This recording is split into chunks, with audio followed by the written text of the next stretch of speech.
शुरू करते हैं क्वेश्चन नंबर 51 से। और एक बार फिर से आप रिक्वेस्ट करते हैं कॉपी पेन अपने साथ रखिए, क्योंकि ये बहुत इंपॉर्टेंट एमसीक्यूज़ हैं और जब तक आप कॉपी पेन लेकर के नोट्स नहीं बनाएंगे तब तक आपको इनका पूरा फ़ायदा नहीं मिलने वाला। तो क्वेश्चन नंबर 51 कहता है, भारत में स्त्री शिक्षा के एक महान समर्थक थे, कौन? महात्मा गांधी, रविन्द्रनाथ टैगोर, कॉर्वे या अरबिंदो? तो ऑप्शन सी आपका यहाँ पे सही है, कॉर्वे जो है इसका आंसर है। नेक्स्ट क्वेश्चन देखिए, क्वेश्चन नंबर 52, आजकल के आवासीय स्कूलों की तरह भारतीय पद्धति के स्कूल थे, कैसे थे? मदरसे में थे, या आश्रम सिस्टम था, या गुरुकुल था, या मकतब? तो ये ऑप्शन सी यहाँ पे सही है, गुरुकुल बेस्ट ऑप्शन है इसका। नेक्स्ट क्वेश्चन देखिए, निःशुल्क और अनिवार्य प्राइमरी शिक्षा लागू होने के फलस्वरूप क्या हुआ? ऑप्शन ए कहता है बालकों में साक्षरता बढ़ी है, ऑप्शन बी कहता है ग्रामीण क्षेत्रों में साक्षरता बढ़ी है, ऑप्शन सी देश में साक्षरता बढ़ी है, और option D all of these. तो ये सभी ऑप्शन सही हैं, ऑप्शन डी आपका राइट आंसर है। नेक्स्ट क्वेश्चन देखिए, 54, छात्रों के चरित्र निर्माण में सबसे अधिक महत्वपूर्ण भूमिका किसकी होती है? अध्यापक के उपदेशों की, ऑप्शन बी कहता है स्वयं अध्यापक के आदर्श चरित्र की, ऑप्शन सी कहता है महापुरुषों की जीवन गाथा पढ़ाने की, और ऑप्शन डी कहता है धार्मिक शिक्षा की। तो ऑप्शन बी यहाँ पे सही है, स्वयं अध्यापक के आदर्श चरित्र की।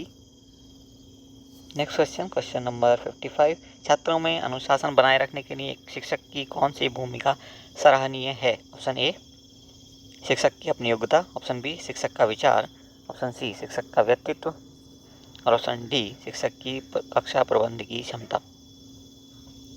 तो अनुशासन बनाए रखने के लिए कौन सा इंपॉर्टेंट फैक्टर है इनमें सबसे ज़्यादा इंपॉर्टेंट? ऑप्शन डी यहाँ पे बेस्ट रहेगा, शिक्षक की कक्षा प्रबंध की क्षमता। हालांकि शिक्षक का व्यक्तित्व भी इसमें बहुत इंपॉर्टेंट रोल प्ले करता है। नेक्स्ट देखिए, क्वेश्चन नंबर 56, यदि कोई अभिभावक आपसे मिलने कभी नहीं आता तो आप क्या करेंगे? ऑप्शन ए बालक को दंड देना प्रारंभ कर देंगे, ऑप्शन बी बालक पर ध्यान नहीं देंगे, ऑप्शन सी उनसे स्वयं मिलने आएंगे, ऑप्शन डी अभिभावक को लिखेंगे। तो यहाँ पे देखिए ऑप्शन ए तो बिल्कुल ही गलत है, दंड देने की। तो हमने पहले भी आपको बताया, कभी भी दंड देना जो है साइकोलॉजी में, खासतौर पे बीएड से रिलेटेड जो भी आपकी ट्रेनिंग है या उस पर जितने भी सवाल कभी पूछे जाएंगे फ्यूचर में भी, कहीं पे भी ये ऑप्शन आपको सही नहीं मानना चाहिए। ठीक है, ऐसा ही ऑप्शन बी है, बालक पर ध्यान नहीं देंगे, ये एक और भी क्रूर मजाक जैसा होगा एक टीचर के लिए। ठीक, और ऑप्शन सी की अगर हम बात करें, उनसे स्वयं मिलने जाएंगे, किसी हद तक ठीक हो सकता है, बट उससे भी ज़्यादा ज़रूरी है कि आप अभिभावक को लिख दीजिए। मे भी आपके पास टाइम ना हो, कब मिलने जाएंगे कब नहीं जाएंगे, तो एक अनिश्चय की स्थिति हो सकती है, एक ऐसी पोजीशन जिसमें कुछ भी कंफर्मेशन के साथ नहीं कहा जा सकता। इसलिए बेटर है आप फ़ौरन जब ज़रूरत हो तो अभिभावक को, गार्जियंस को लिख दीजिए। Option D is best. Next question देखिए, क्वेश्चन नंबर 57 कहता है, प्रौढ़ शिक्षा किन व्यक्तियों के अधिकार में होनी चाहिए? तो कहाँ पे होनी चाहिए? सरकार के हाथ में, ऑप्शन बी कहता है शिक्षित व्यक्तियों के हाथ में, ऑप्शन सी कहता है गैर सरकारी समितियों के हाथ में, या ऑप्शन डी उपरोक्त सभी के हाथ में। तो इसका बेस्ट ऑप्शन होगा उपरोक्त सभी के हाथ में। ऑप्शन डी टिक कर देते हैं। 58 नंबर देखिए, आपको मालूम हुआ कि आपके प्रधानाचार्य संस्था में कुछ गलत कार्य कर रहे हैं, तो आप क्या करेंगे? उच्च अधिकारियों से शिकायत करेंगे, बी कहता है उन्हें समझाने का प्रयास करेंगे, सी कहता है उस तरफ से अनदेखी कर देंगे, या डी साथियों से परामर्श करके ही कोई निर्णय लेंगे।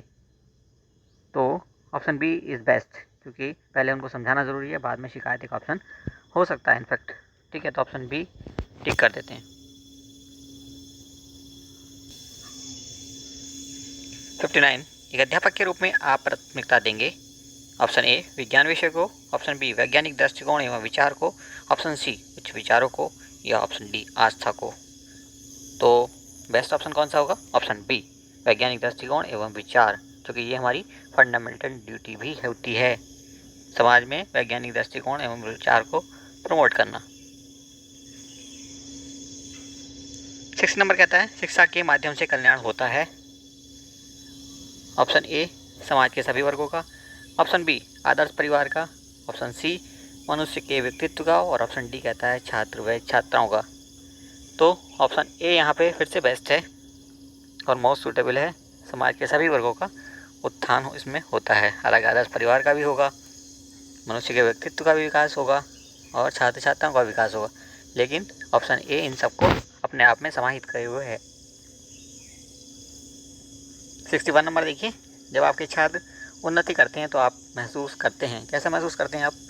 आत्मसंतोष की भावना महसूस करते हैं।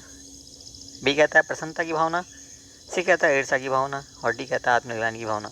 तो सी और डी तो कहीं से हो ही नहीं सकते। एलिमिनेशन मेथड भी यहाँ पे लगा सकते हैं आप, ये तो हो ही नहीं सकते। ठीक है, एलिमिनेशन मेथड कहाँ पे इस्तेमाल करते हैं आप? जब कोई नेगेटिव मार्किंग हो तो ये बेस्ट ऑप्शन है। ठीक है, और वैसे भी एनालाइज करके अगर आप क्वेश्चन को आंसर करने की कोशिश करेंगे तो आपको इससे फ़ायदा होता है। लेकिन नेगेटिव मार्किंग केस में ये क्वेश्चन आपको खामों का नंबर दे जाएगा, जबकि आपको बिल्कुल नहीं आता ये सवाल। 50% मतलब आ रहा है, कहने का मतलब पूरी तरह से नहीं आता, कन्फ्यूज़न है, बट स्टिल आप आंसर सही कर सकते हो, कुछ परसेंटेज बनी रहती है इसकी। ठीक है, बाकी नेगेटिव मार्किंग के बारे में हमने दूसरे वीडियो में डिटेल से बात की है, वहाँ पे आप देख सकते हैं। तो फिलहाल आत्मसंतोष की भावना बेस्ट ऑप्शन है और ऑप्शन ए हमने टिक कर दिया है। Next is question number 62। छोटे बच्चों की शिक्षा देना जरूरी है, परंतु उनके ऊपर किस प्रकार का बोझ अपेक्षित नहीं है? कौन सा बोझ नहीं डालना चाहिए हमें छोटे बच्चों के ऊपर? ऑप्शन ए कहता है लिखने का बोझ, ऑप्शन बी कहता है पढ़ने का बोझ, ऑप्शन सी कहता है गृह कार्य का बोझ और ऑप्शन डी कहता है विद्यालय जाने का बोझ। तो सी जो है वो यहाँ पे बेस्ट ऑप्शन है, हमें उसे गृह कार्य का बोझ नहीं देना चाहिए। ठीक है, बाकी लिखने पढ़ने की प्रैक्टिस उनको करानी चाहिए।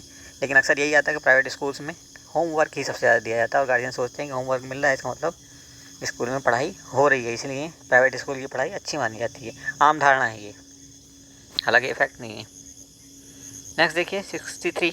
शिक्षकों के बीच संघर्ष का सबसे दूषित परिणाम होता है क्या? शिक्षण समय में कमी, हाँ होता है ये भी। दूसरा बी कहता है छात्रों का व्यवहार बिगड़ जाना, बिल्कुल। सी कहता है पाठ्य सामग्री क्रियाएं प्रभावित होना, ये भी ठीक है।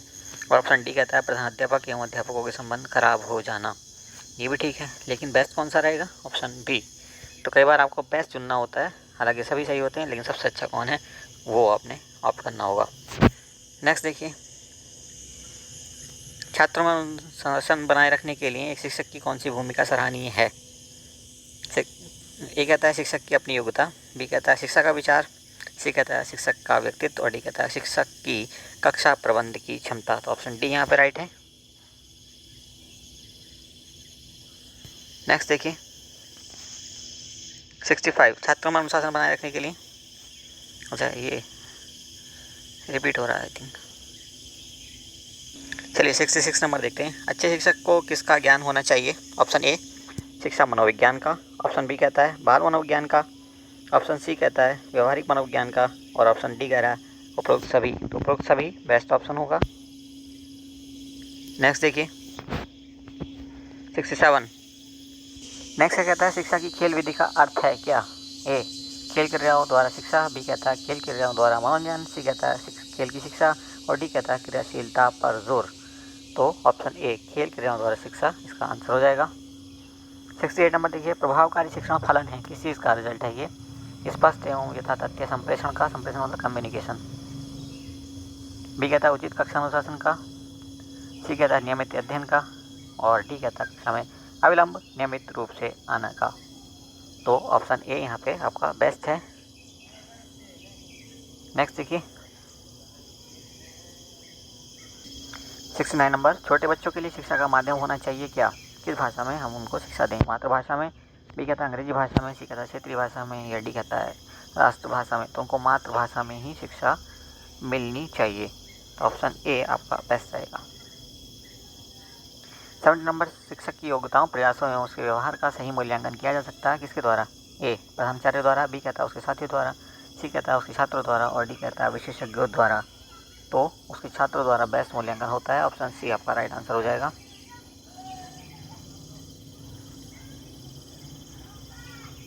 71 नंबर देखिए, प्राचीन काल में औपचारिक शिक्षा का स्वरूप था कैसा?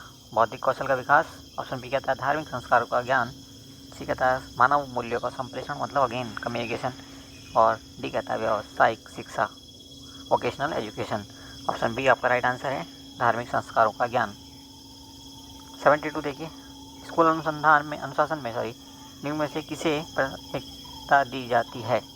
ऑप्शन ए नापसंदीदा व्यवहार पर अंकुश, बी कहता है छात्रों का योजनाबद्ध विकास, डी सी कहता है प्रधानाचार्य के आदेशों का अनुपालन और डी कहता है सामाजिक नियमों का सहर्ष अनुपालन। ऑप्शन डी आपका राइट आंसर है यहाँ पे। थोड़ा सा जोर लगाएंगे तो इनमें से हर एक सवाल जो है अपना आंसर खुद दे जाता है। इसलिए बीएड एंट्रेंस या ईटी जैसे एंट्रेंस होते हैं उनमें सिंपल टाइप के सवाल आते हैं। हालांकि इनमें से कुछ सवाल आपको नवोदय विद्यालय के जब आप टीचर बनने के लिए एग्ज़ाम देने जाएंगे वहाँ पे भी पूछे जाएंगे, केंद्रीय विद्यालय के टीचर का बनने के लिए एग्ज़ाम देने जाएंगे वहाँ पे भी पूछे जाएंगे, ऐसे ही कहीं और टीचिंग के लिए एग्ज़ाम देने जाएंगे वहाँ पे भी पूछे जा सकते हैं। ठीक है। 73 नंबर देखिए, शिक्षक की किस गुण को छात्र सबसे अधिक पसंद करते हैं? ऑप्शन ए उसकी निष्पक्षता को, ऑप्शन बी कहता है उसका रोब, ऑप्शन सी कहता है उसकी समय की बर्बादी, ऑप्शन डी उसकी अनुशासन प्रियता। तो उसकी निष्पक्षता को बच्चे सबसे ज़्यादा पसंद करते हैं, ऑप्शन ए आपका राइट हो जाएगा। नेक्स्ट देखिए 74, अध्यापक के रूप में आप छात्रों की निजी समस्याएं क्या करेंगे? ऑप्शन ए कदापि नहीं सुनेंगे, ऑप्शन बी सदैव सुनेंगे, ऑप्शन सी सुनकर प्रधानाध्यापक को बता देंगे, नहीं ये कोई ज़रूरी नहीं है, अच्छी चीज़ नहीं है किसी को बताना। डी कहता है तभी सुनेंगे जब कोई विशेष कारण होगा। तो ऑप्शन बी यहाँ पे बेस्ट है फिर से। और अब इस वीडियो का लास्ट सवाल, शिक्षा के स्तर को ऊंचा उठाने के लिए निम्न में से क्या ज़रूरी है? ऑप्शन ए पाठ्य पुस्तकों का सतत मूल्यांकन, ऑप्शन बी पाठ्यक्रम में संशोधन, ऑप्शन सी छात्रों का सतत मूल्यांकन, या डी अध्यापकों का उच्च वेतन। तो पाठ्य पुस्तकों का हालांकि सतत मूल्यांकन होना चाहिए, इसमें कोई शक वाली बात नहीं है। पाठ्यक्रम में संशोधन होता है, होना भी चाहिए, ज़रूरी है। लेकिन यहाँ सबसे अच्छा जो ऑप्शन है वो छात्रों का कंटिन्यूस इवेल्यूशन या मूल्यांकन। तो ऑप्शन सी आपका बेस्ट ऑप्शन है। तो ऐसे कई जगह आपको बेस्ट ऑफ 4 चुनना पड़ेगा। ठीक है, कहीं पे बेस्ट ऑफ 2 भी, जैसे हमने एलिमिनेशन मेथड में बताया था आपको, बेस्ट ऑफ 1 भी कई बार चुनना पड़ता है, सॉरी 2 भी चुनना पड़ता है। ठीक है, तो मिलते हैं फिर नेक्स्ट वीडियो में नेक्स्ट 25 क्वेश्चंस के साथ। इससे पहले कि अगर आपको वीडियो देखनी है तो लिंक हम शेयर कर लेंगे, आप देख लेना। टीचिंग एप्टीट्यूड पर कई और वीडियोज़ भी हैं। Thank you for watching once more.